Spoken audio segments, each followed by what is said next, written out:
Welcome to The Car Flip Show. My name's Justin. I was a part-time flipper turned full-time used car dealer. This show is all about teaching you how to buy and sell cars for profit. Thanks so much for listening. Let's get into the episode.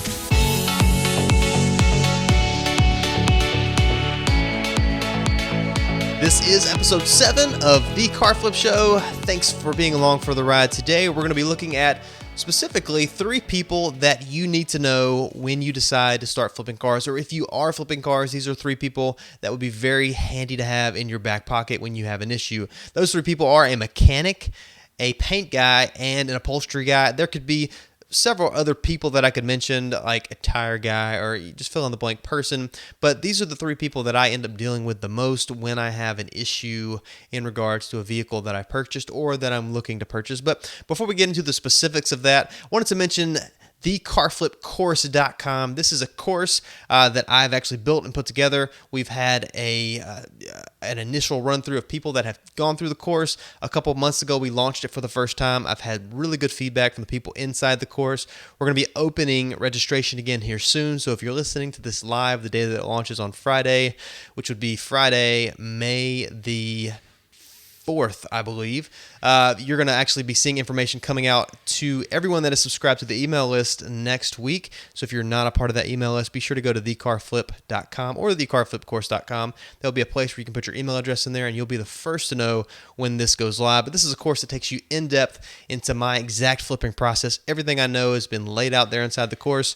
There's a community aspect of it, and there's also a live monthly call where we can interact together one-on-one, but just wanted to throw that out there. That's going to be coming soon. The relaunch and the registration will be opening, so be sure to check that out. But back to the 3 people that you need to know. I mentioned who they were. We're going to look at what they could potentially do for you, things you should avoid when dealing with them, and then some things that you could potentially do yourself. So even though it's nice to have a mechanic, there are a lot of things that you can actually do yourself, and you might not realize that you're capable of doing.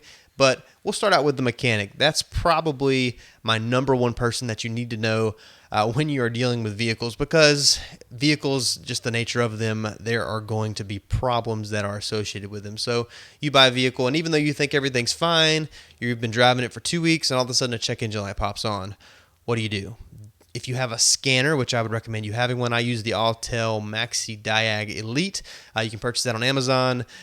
It's a pretty handy scanner, and to be priced under $200, it has a lot of pretty cool features. But check engine light comes on, what do? If you don't have a scanner, if you wanted to stay as cheap as possible, you could go to somewhere like Advance Auto or an AutoZone. They'll come out with their scanner. They'll scan the code for free. I don't know that I would put that much faith in what the person tells you, because sometimes they're right, but sometimes they're just off in left field because they have no idea. But you could get the actual code from them. Some vehicles, like some of the Chryslers, some of the older Chryslers, if you turn the key a certain amount of times, it'll click the code actually up where the odometer would be.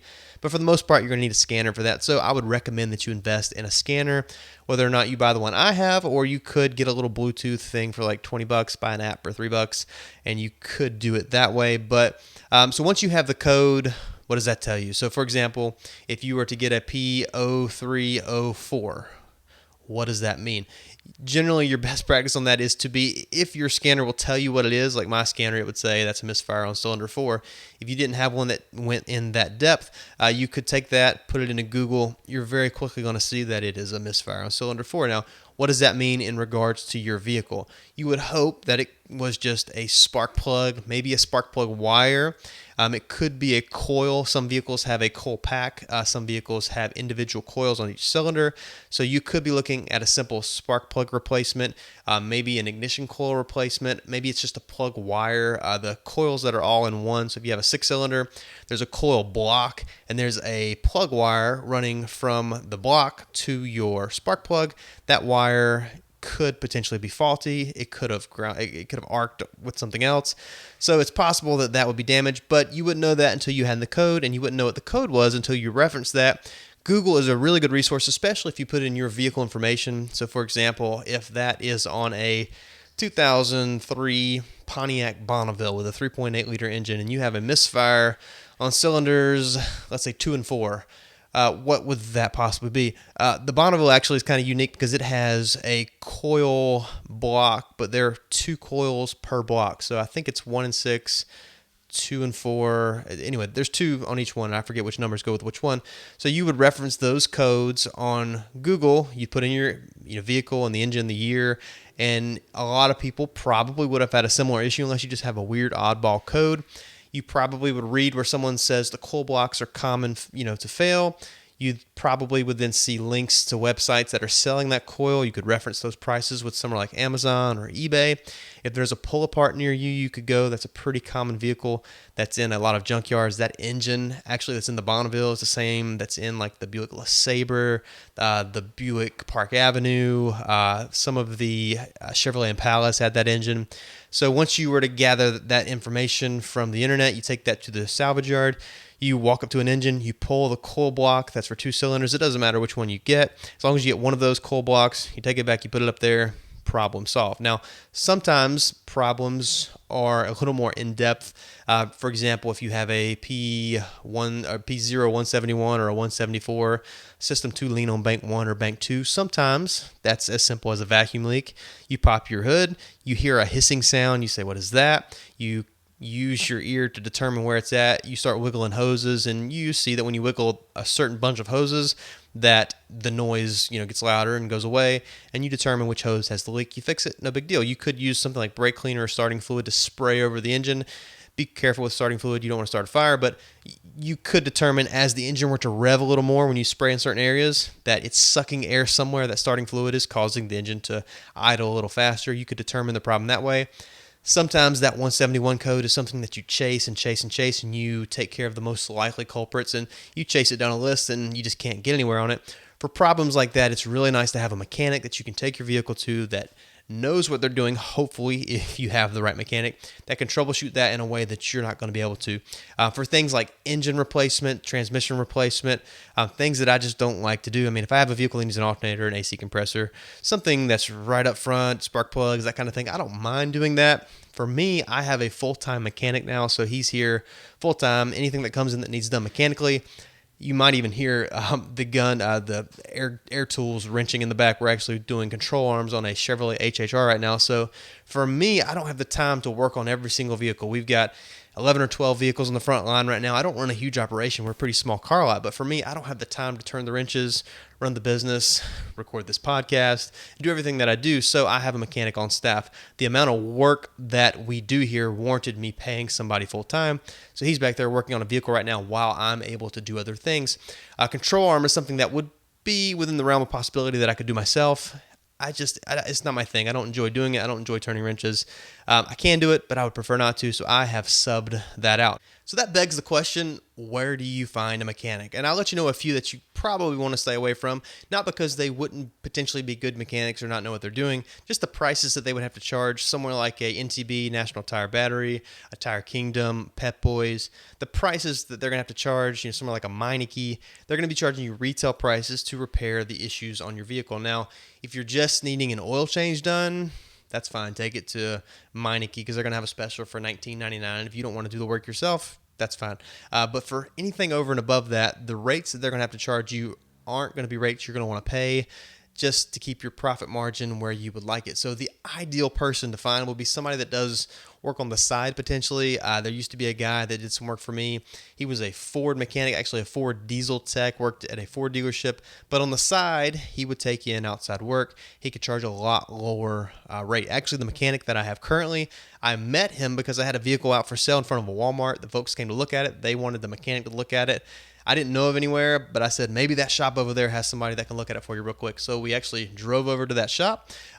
They went inside. My current mechanic walked out with them, and he said, really, we don't have time to do this, but let me scan the codes for you real fast. He was honest. He was professional. And he said, this car looks good to me. They bought it. Actually, they were saying, I don't think it has enough power. It doesn't seem like it wants to get up and go. It was like a 2003 Ford Taurus, and he looked at him, and he was like, it's a Ford Taurus. It's not supposed to have power. He didn't try to go out of his way to pretend like he was this, supremely smart mechanic. And you'll see that with some mechanics. You'll take a vehicle in and they're going to point out every little thing. They're going to nitpick every little thing that they can, just to, a lot of times, just to mark up the labor, because they are paid on commission. But he didn't do that. He was honest. He said, the car looks fine. It's a Ford Taurus. It's not supposed to drive like a Mustang. They bought the car. I went back the next day just to thank him for being honest. And one thing led to another. He did a few small side jobs for me. So he worked there, and on the side, he was able to do some work for me. And that built into a relationship. When I found out he was leaving that business, I hired him full time. It was actually as I was starting my dealership where I'm at right now. So I hired him, brought him on full time from day one. So he's been here ever since.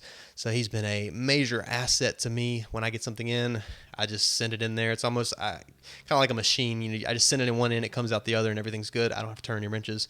So he's been a major asset here. But someone that does work on the side would be an ideal person from the mechanic role for you. And that brings us to our next person that would be amazing for you to know, is a paint guy. Now, this is something that you can control your need for that person. The mechanical side, sometimes you're going to get surprised and something's going to pop up that you weren't expecting. The paint side of it is something that is a little more in your control, because as you're looking at vehicles, if you get to a vehicle and the entire top is faded, or there's a spot on the front bumper that's caved in, maybe there's a dent in the driver's side door that you couldn't see in the pictures, but you get there and you see it, you don't have to buy that vehicle. So if you don't want to deal with a paint guy, don't buy a vehicle that needs cosmetic work. But sometimes you're able to get better deals. So for example, you go to look at a vehicle and the back bumper is caved in and hanging off. A lot of people are going to avoid that car because they don't want to deal with that. They're thinking that's, several $1,000s worth of repairs. And, when people are in accidents and insurance gets involved, you do tend to get higher prices from the quotes that body shops are going to give you, because they're going to want to fade the paint and use direct manufacturer parts. But a bumper, usually you can buy for $75. You might even fix one you have.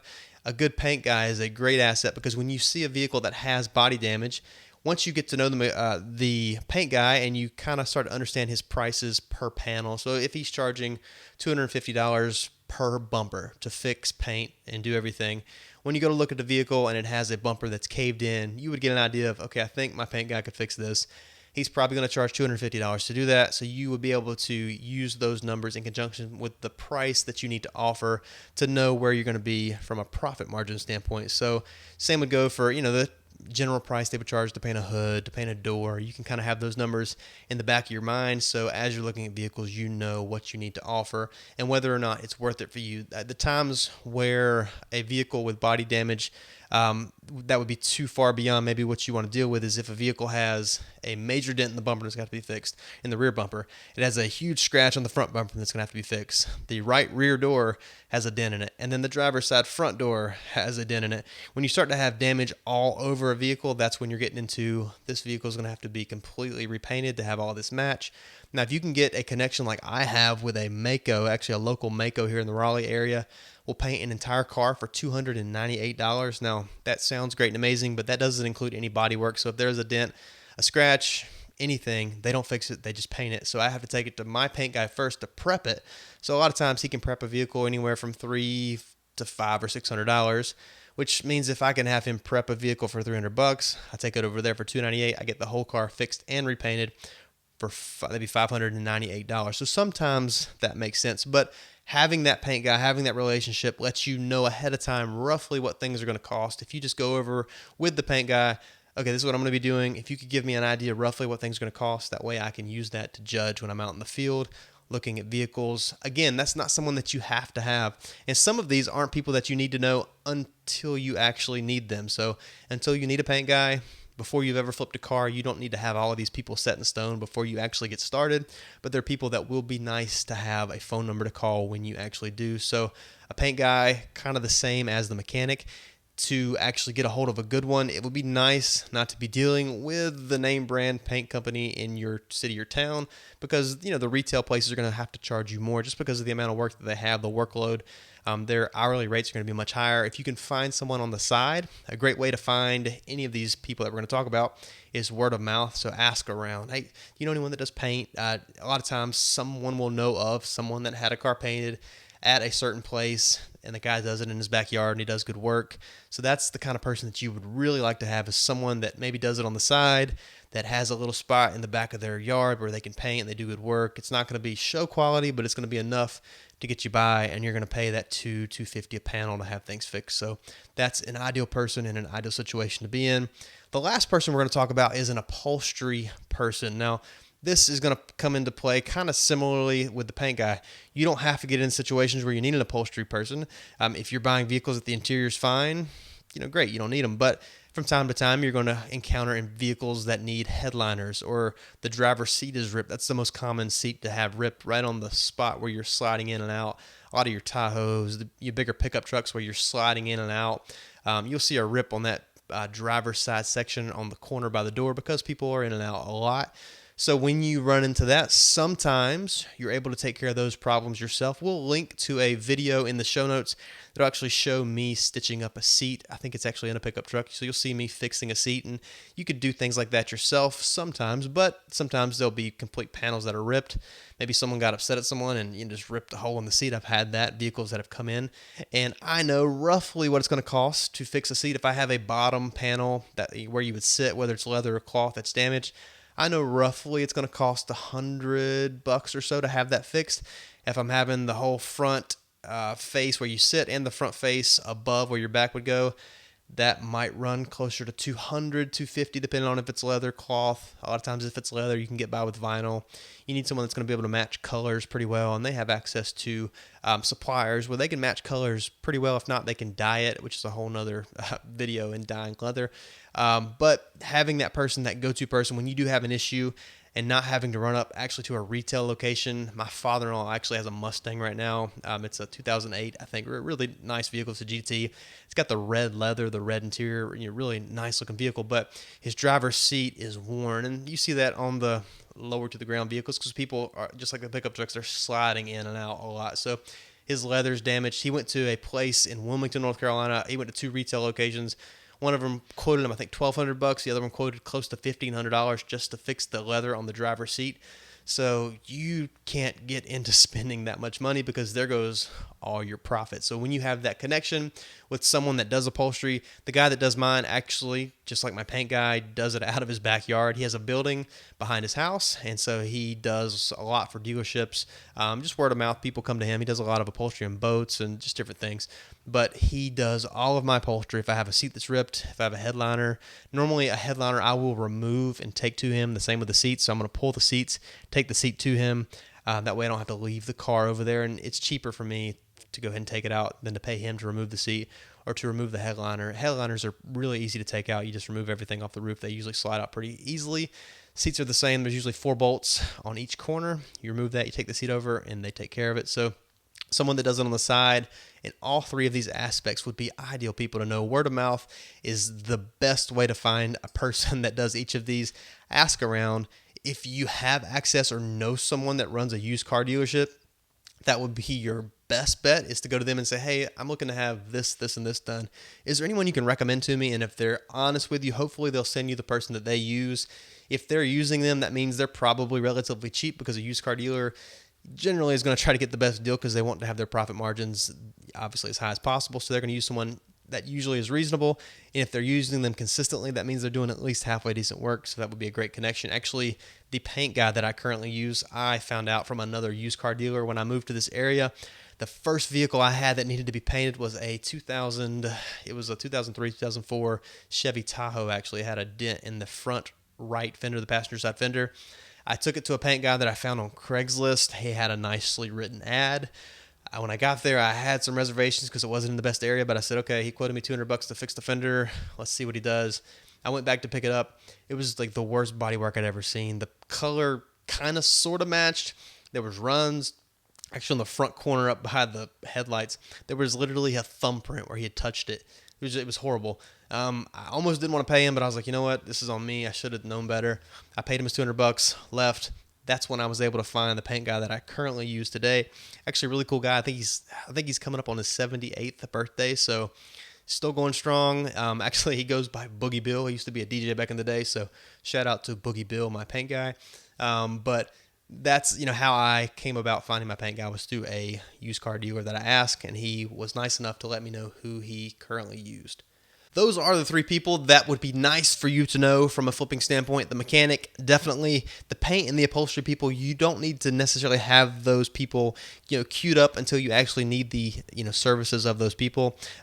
Again, there are several things that you can do yourself. On the mechanical side, Google will be your best friend, putting in symptoms with your vehicle. If you have a check engine light, taking those codes, referencing them with your vehicle. A lot of times problems occur over and over again. People have documented those things online.